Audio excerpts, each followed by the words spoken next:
Gigha has quite a special microclimate, and Achamore has an even more special microclimate. So we are warmer than either the mainland or the offshore islands. We have slightly less rainfall and slightly more sunshine.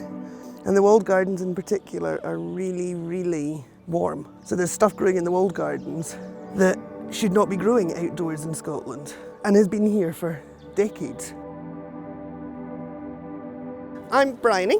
I'm the head gardener here at Achamore Gardens.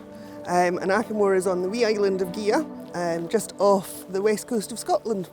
Believe it or not, I found this job on Twitter. I was literally sitting in my old life, scrolling through Twitter, and up pops head gardener at Achamore Gardens, and how could I not apply?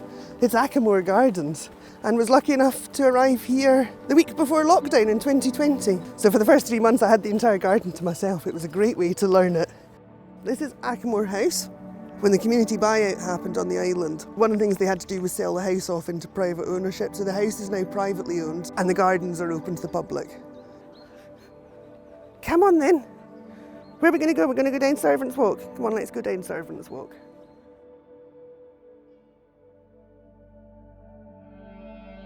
There hasn't always been a garden at Achamore. For many years this was just woodland that was used for hunting and things like that.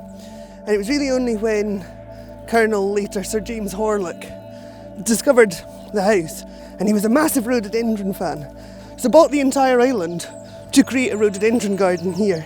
From the very early days he was very keen that the public could enjoy his garden. So even before it was finished, as I don't think a garden is ever finished, he would have regular open days that the public could come in and enjoy the garden.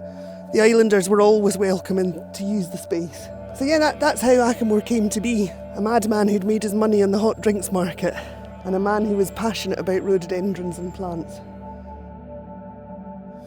So we've only just started on the restoration of it, so we're turning back the clock on 15 plus years of decline, because even when there were still staff in here, they weren't really maintaining the Horlick's legacy.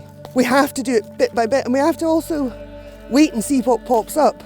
We're deliberately not replanting here yet. We want to see what pops up. There's a huge seed bank under the ground here. We should go and talk about Mrs. Horlick. So this was named after Sir James's first wife, and the plant is called Mrs. James Horlick. He also had a second wife who was initially his secretary. So he created a rhododendron for her called Lady Horlick. And there was one wife he loved and one wife he didn't love quite so much. But yes, this is Mrs. James Horlick, after the wife he didn't love quite so much. I love this time of year. Love it. So much promise. And just listening to the bird song and the buzz of the insects, it's fantastic. Very much a time of promise, isn't it? This is my outdoor office. When it's all getting a bit stressful, come up here and just soak the view in for 10 minutes, and it makes life feel much better. A day like this, the view is just spectacular.